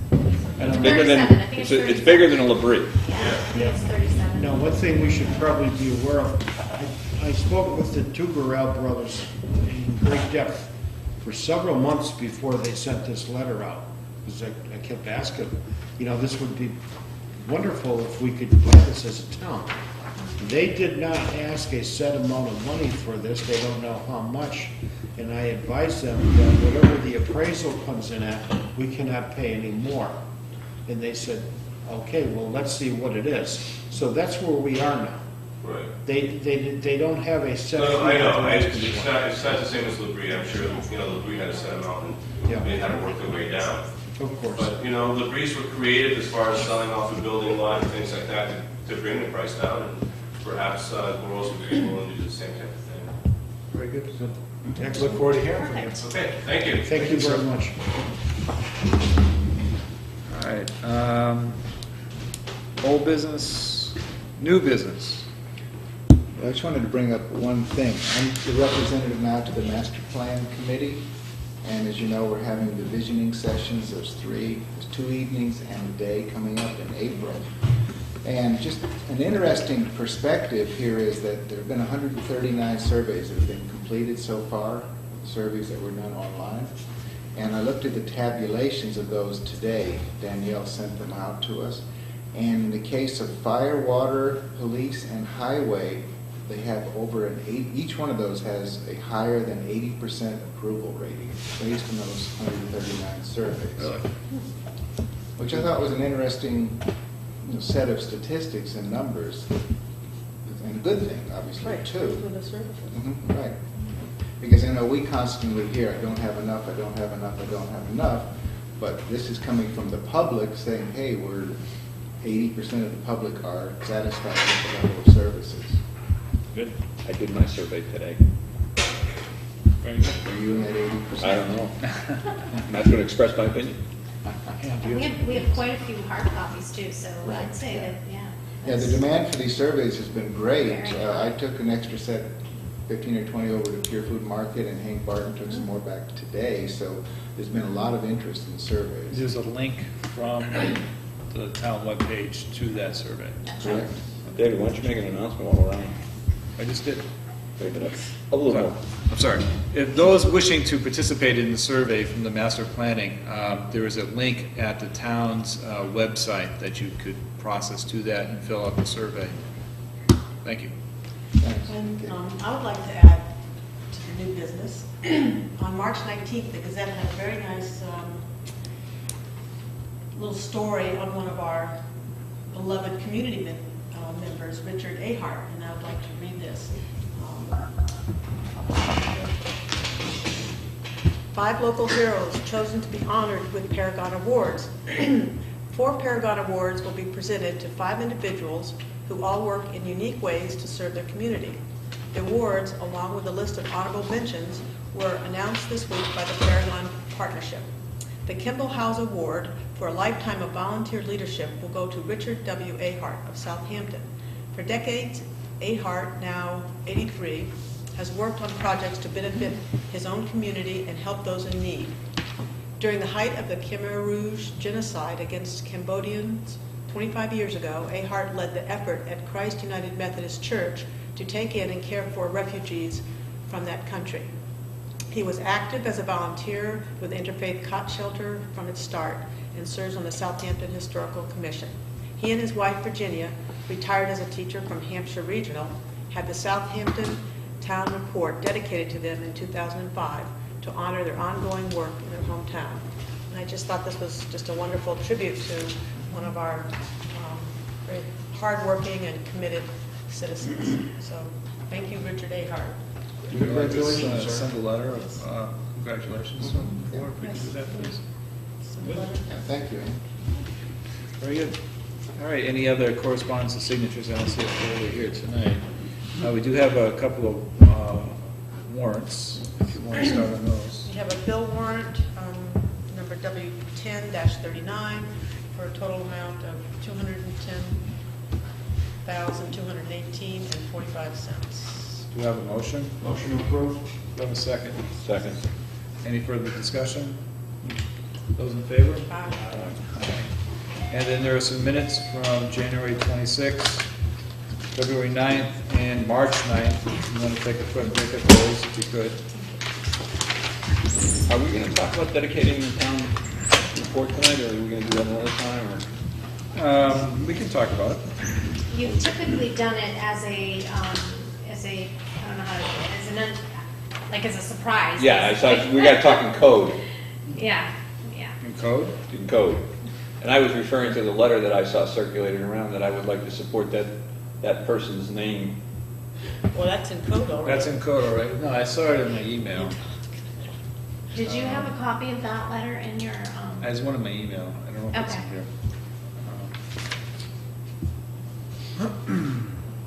here. Just to try and keep the surprise going. I know, I was gonna say, I don't know if this passes the open meeting law test, but. Well, if somebody wants to challenge us on dedicating them, go ahead.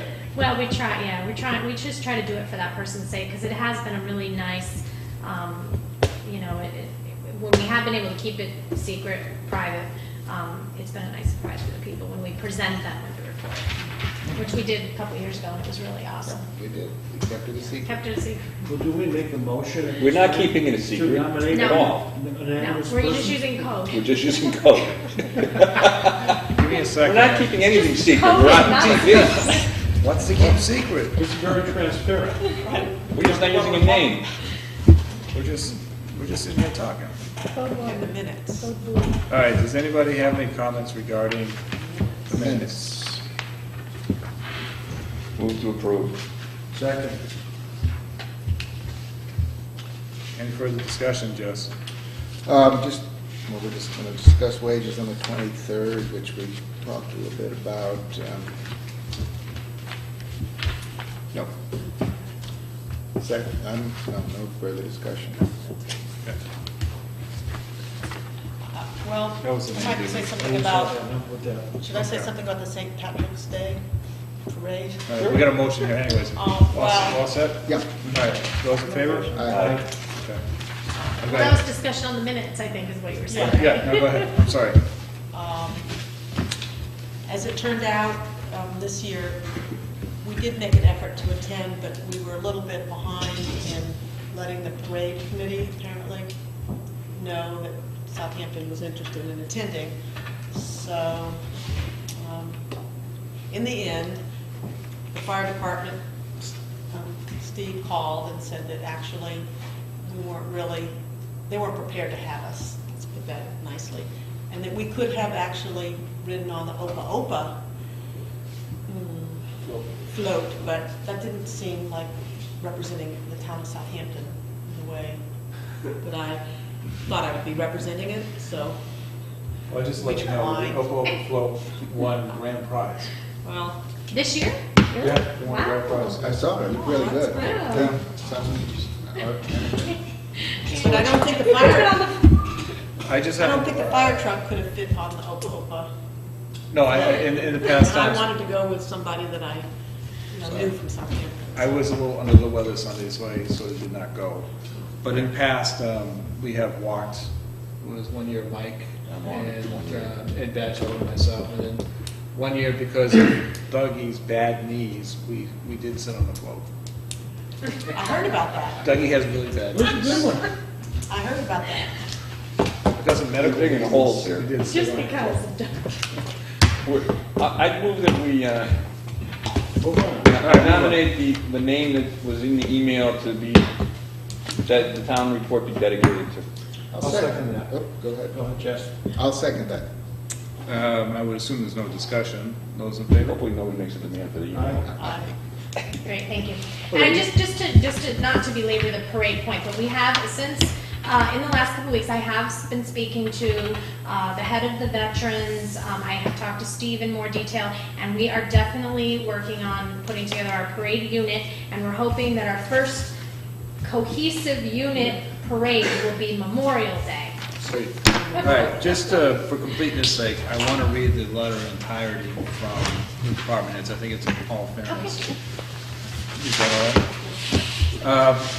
As was pointed out earlier today, there was a department head meeting, and there was a letter developed from that meeting that was a concern and signed by several department heads to address to us. And actually, it's a letter addressed to the Board of Selectmen and the Finance Committee members, and it reads as such. In anticipation of your budget discussion, we are writing to alert you to collective department concerns regarding FY11 budget. During the department head meeting this morning, several points were raised. We ask that you consider these issues and develop solutions that will support our efforts and the continuing well-being of the community as a whole. So the first thing is level funded expenses with priorities. When departments were asked to submit level funded budgets, we also submitted a list of priorities with the understanding that those priorities would be considered. If these priorities are not considered, we are certain that the F10 budget levels will not be adequate for the F11, and in many cases only approximately fund for 68 months of the fiscal year. Lack of contingency monies. Current budget levels have no allowances for contingencies. If costs for supplies and/or services come in over budget or an emergency situation occurs, it leaves the departments in a position of taking money from other necessary and important items. Next, reduced level of services.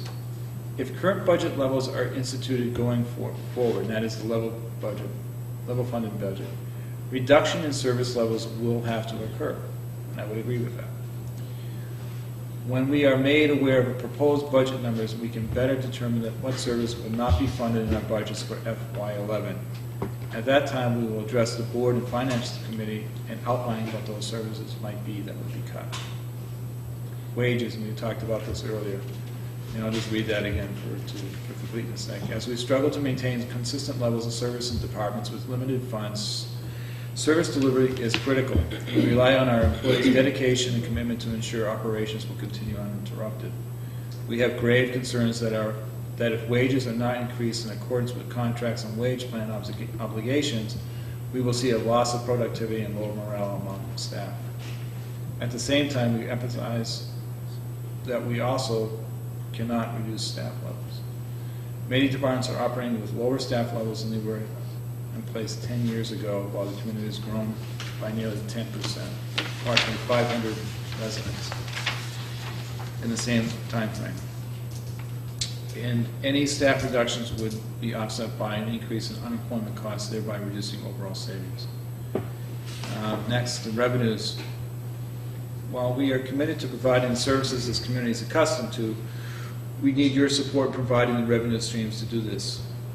While we understand how difficult this is to do, we consider this might be an obligation to us, the employees, and the community at large. Many of us live in this community, and some believe that the demographics support an increase in property tax. Even if an override vote is not passed, a campaign to fund it will serve to alert residents that we are unable to provide services at current funding levels.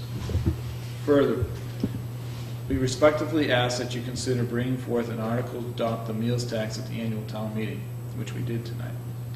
This consistent and reliable revenue source will have little to no impact on taxpayers and has been adopted by surrounding communities, both small and large, and they have listed Amherst, Chicopee, Deerfield, Hadley, Hatfield, Northampton, Springfield, and West Springfield. As you solidify your budget position, we look forward to meeting with you to discuss these matters further. Thank you and attention. Sincerely, Elaine Kuchar, Stephen Hyde, Fire Chief, Dave Gilson, Town Accountant, Chrissy Shea, Treasurer Collector, Karen Coleman, Library Director, looks like John Crevier's signature, Edward Colley, Superintendent of the Highway, Judith, I forget her last name, Assessor, and Barbara LaFlame, Assessor. Well written. All right, any comments? I have a couple on this, if I might. One is on that level funded expense budgets with priorities. It says here, with the understanding that those priorities would be considered. Does considered mean to be funded? I think the burden is on us to be clearer when we're asking for these priorities or prioritizations of lists, because there's nothing implied that those will be funded. And if that's the impression that they got, or if that's their perception, then what we have here is what Paul Newman said, is a failure to communicate. Because we asked for the priorities as a policy thing, if you will, a tactic, not whatever your highest priorities are will be funded. But we asked for the top few things, if there was monies available. Right, if there's monies available. So it's coming right back at us, unfortunately. And then the other thing I have here too is, I certainly consider the situation of this, is we consider this to be your obligation to us as the select board. And I'm wondering about the dynamic of that, in that the select board, well, the citizens obviously can bring a Proposition 2.5 override to the town meeting, so can the select board. But is what really is our obligation to Well, it the says town? community at large is the next part of that sentence. So I think, and I'm just supposing, because I'm supposing what's in someone else's mind, that we, sitting here, having done budgets now for several years, some of us, understand that Proposition 2.5, when it was passed years ago, does not really help a town like this. And that, you know, when your insurance rates go up 30%, when fuel costs go up so much, that in realistic terms, you can't, you have to cut. You have to keep cutting, because 2.5 limits the ability to actually fund the true increases that the town has to pay for. And I think, and again, I'm just sort of assuming this is what this says, is that we should recognize that, and we should be calling for a 2.5 override to meet the obligations of the money that we need to fund the services that we feel is appropriate for the town.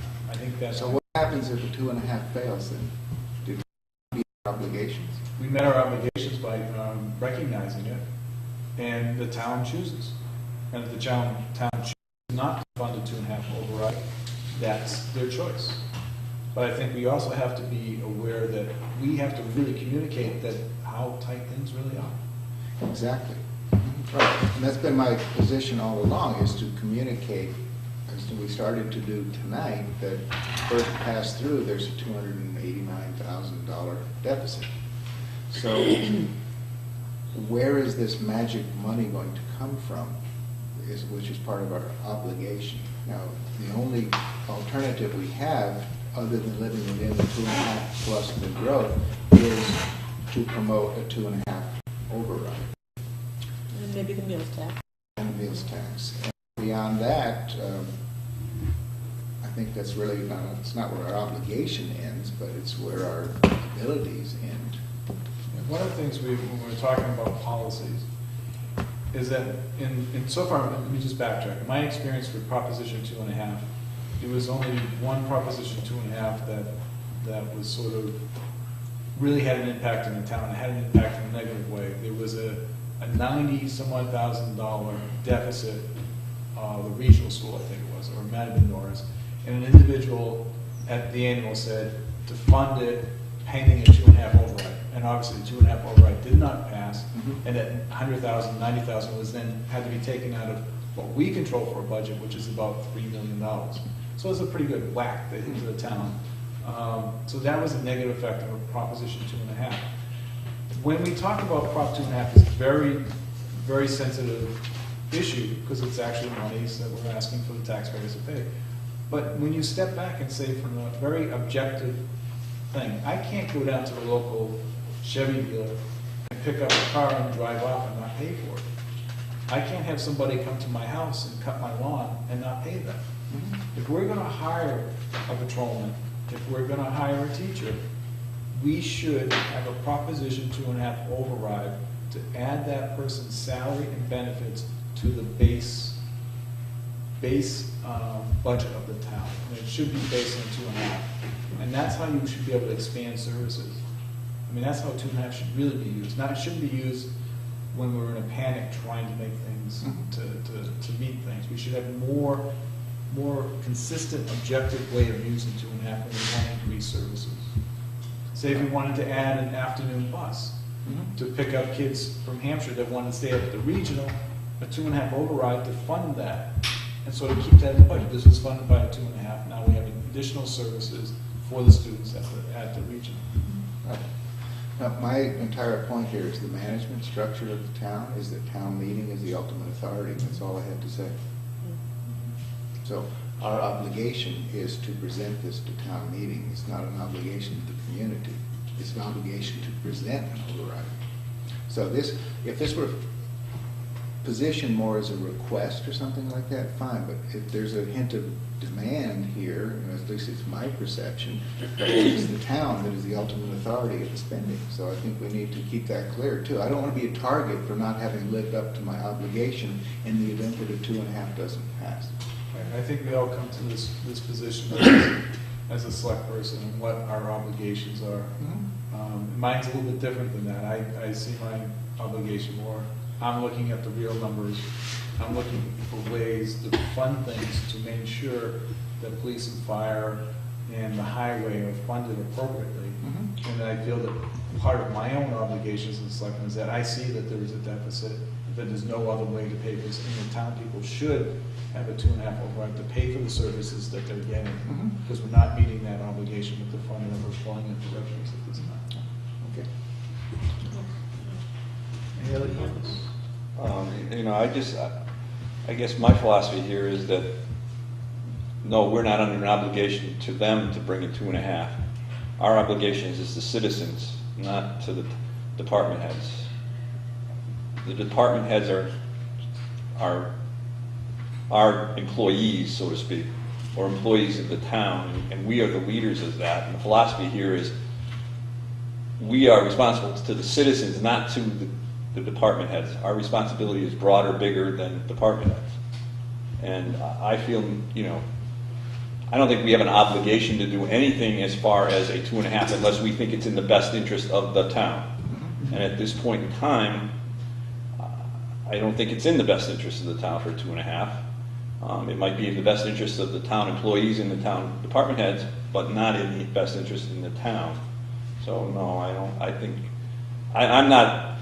don't feel threatened by the words. I don't feel obligation by the words. I think our obligation is to the town residents in general who elected us. I agree completely. You're right. Mr. Creditor? You're talking about obligation. Anytime you're elected to positions like this, you're elected as leaders. Leaders have an obligation to lead people, not to be pushed by them, not to be pushed by any one group that comes in speaking for the group and they don't really. They have an obligation to do what's right for the town, yes, but that means to lead the town. And if there's no understanding of what's going on, which there is very little understanding about what our financial situation is in this town. Some of this discussion today, when the